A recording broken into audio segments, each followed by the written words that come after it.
ये तो भगाओ तो देखिए धुआं क्या दिख रहा होता है। है कि हमें मिट्टी में जरूर डालना है।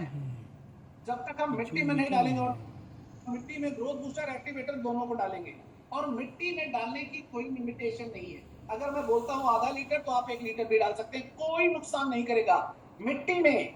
ये बात आप जान लीजिए, मिट्टी में आप आधा लीटर को 1 लीटर भी डाल सकते हैं। अगर आप चाहें तो मिट्टी में 5 लीटर भी डाल सकते हैं, कोई नुकसान नहीं करेगा, कोई साइड इफेक्ट नहीं करेगा।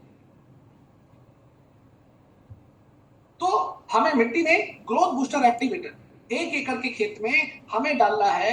बूस्टर 1 लीटर और 200 ml से 250 ml तक एक्टिवेटर को डलवा सकते हैं मिट्टी, दोनों को मिक्स किया डाल दिया। चाहे बुआई के पहले, चाहे बुआई के बाद, चाहे जुताई के पहले, चाहे जुताई के बाद, कभी भी मिट्टी में डाला जा सकता है। इवन अगर फसल लग गई हो तब भी मिट्टी में डाला जा सकता है, जिसको हम मिट्टी को उपचार करते हैं, जो हमारे मिट्टी के लिए बेहतर हो। तो अभी किसान वही रुपाई के लिए, धान की रुपाई के लिए कर रहा है। जो नर्सरी है वो तैयार हो चुकी है, किसान इसकी बुआई कर। तो अभी जो किसान नर्सरी लगाएगा, खेत तैयार कर रहा है ट्रैक्टर से, आपको पता है कि पानी भरता है और फिर उसके बाद ट्रैक्टर से कई बार वो कनहीं करता है, और फिर जो है उसमें उसको प्लेन करके खेत को उसमें धान की रुपाई करता है, कुछ इस तरह से।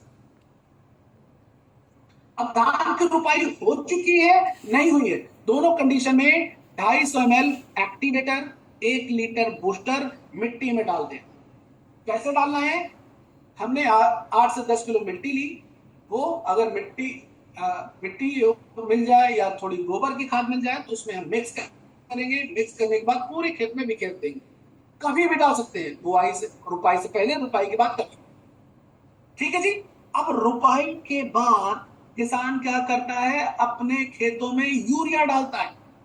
1 हफ्ते बाद, 10 दिन के बाद, 12 दिन के बाद, 15 दिन के बाद, 15 दिन के अंदर डाल देता है।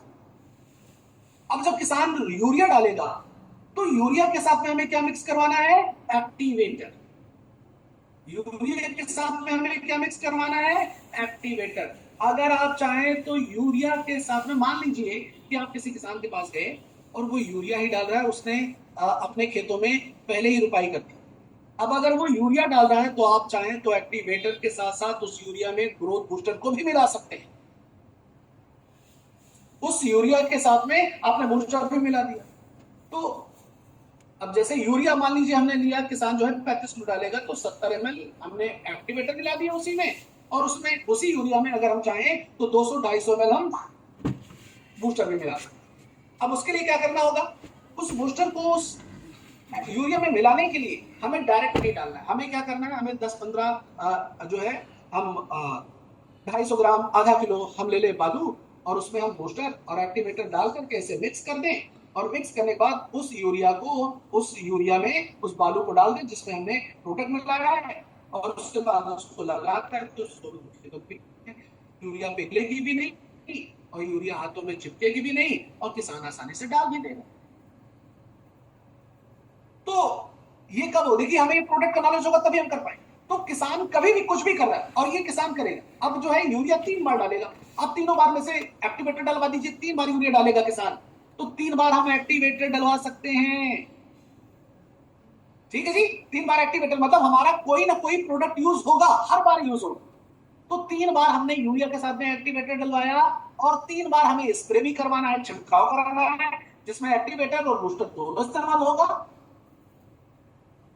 मतलब हम प्रोडक्ट को इस्तेमाल करवाएंगे। अब बहुत लोग सोचते हैं, अरे सर, तो अब तो रुपाई हो गई है, अब कैसे करवाएंगे? अरे अभी तो शुरुआत हुई है, अभी तो करवाने का बहुत समय हमें मिलेगा।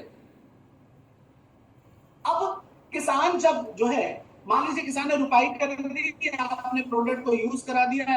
किसान की फसल 30 दिन 35 दिन की होती है, हमें क्या करना है? छिड़काव। अब स्प्रे करने के लिए क्या करना होगा? 15 लीटर की टंकी लेनी है, उसमें आपने 40 से 50 ml तक बूस्टर डाला, और बूस्टर डालने के बाद उसमें 10 ml एक्टिवेटर डाला और स्प्रे कर दिया। ये पहला स्प्रे 40-50 दिन पर होगा, 30 दिन, 35 दिन, 40 दिन पर होगा। दूसरा स्प्रे 80, 85, 90 दिन के बीच में। यानी कि पहला स्प्रे हमने जैसे 30-35 दिन पर कर दिया, तो 20-25 दिन के बाद फिर एक स्प्रे, और उसके 20-25 दिन के बाद फिर एक स्प्रे करना। यानी कि आप सोचिए कि हमने 3 बार स्प्रे करवाना है तो उसमें बूस्टर भी यूज होगा, उसमें एक्टिवेटर भी यूज होगा। हमने किसान 3 बार यूरिया डालेगा तो उसके साथ एक्टिवेटर भी यूज कर सकते हैं, बूस्टर भी यूज कर सकते हैं, या सिर्फ एक्टिवेटर यूज कर सकते हैं। अब ये तो बात हो गई बूस्टर की, एक्टिवेटर की। अब धान की फसल जो है वो सिंचाई वाली फसल है, पानी वाली फसल है। तो हम क्या करेंगे, पानी के इस्तेमाल के लिए हर 1 महीने में 1 एकड़ के खेत में 200 ml एक्टिवेटर भी मिट्टी में डलवाएं। एक बार मिट्टी में पड़ेगा तो ये मिट्टी को भुरभुरा करेगा, ये सिलिकॉन है, आप बोलिए पोषक तत्व देगा, जड़ों के विकास में मदद करेगा, फसलों की रोग प्रतिरोधक क्षमता को बढ़ाने में मदद करेगा अगर इस प्रोडक्ट का हम यूज करेंगे तो ये जो प्रोडक्ट है, अब जब हमें नॉलेज होगा तभी हम प्रोडक्ट को यूज कराएंगे। तो प्रोडक्ट को हम शुरू से लेकर के अंत तक इस्तेमाल करा सकते हैं। बस हमें समझना होगा, बताना होगा, और किसान को समझाने बताने से पहले खुद को समझाना है, खुद को बताना। जब तक आप खुद को बताएंगे, खुद को नहीं समझा पाएंगे, किसी और को नहीं समझा पाएंगे। तो ये 2 प्रोडक्ट बहुत ही इंपॉर्टेंट है, बहुत ही फायदेमंद है। तो सिंचाई के लिए अगर हम किसान 1 एकड़ के खेत में अगर इसको डालेगा, मिट्टी को नरम करेगा, भुरभुरा करेगा, पानी को सोखेगा। अब जैसे मान लीजिए आज हमने बूस्टर डाल दिया, अब 2 दिन के बाद पानी बरस गया, या कल पानी बरस गया, या आज ही बरस गया। अब ये बूस्टर क्या करेगा, जो पानी बरसा है ना उसको मिट्टी में गहराई तक लेकर के जाएगा, और अगले 10 दिन तक अगर पानी नहीं बरसेगा तो उसी पानी को यूज करने में मदद करेगा, पौधों में नमी की कमी नहीं होने देगा। आज क्या होता है कि जैसे किसान खेतों में पानी डाल दिया, अब मिट्टी बहुत ज्यादा कठोर है, मिट्टी कठोर है, पता लगा, फिर धूप से करारी धूप निकल आई और वो पानी जो बरसा था वो 2 दिन में गायब। अब किसान क्या करेगा, बारिश हो नहीं रही है, फिर से डालेगा पानी। लेकिन बूस्टर एक्टिवेटर अगर पड़ा रहेगा तो मिट्टी को सोख करके जड़ों में रखेगा और नमी उसको देता है। तो नमी के लिए भी हम इस प्रोडक्ट का उपयोग कर सकते हैं।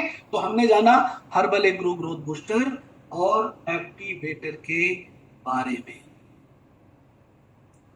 मेरे ख्याल से आप सभी लोगों को समझ में आ गया। और फिर लास्ट में क्या होता है, जो है 2 बार हमने 3 बार छिड़काव कर दिया और उसके बाद लास्ट में फसल की कटाई हो जाएगी। तो 90 दिन में जो है 120 दिन में जो है फसल तैयार हो जाती है।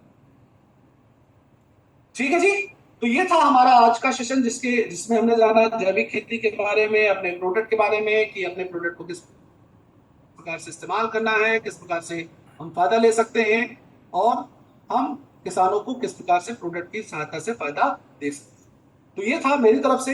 आई होप आप सभी लोगों को बहुत सारी जानकारी मिली होगी। प्लस एक बार मैं फिर से कहना चाहूंगा, अभी हमारे पास जो है उसको इस्तेमाल करें।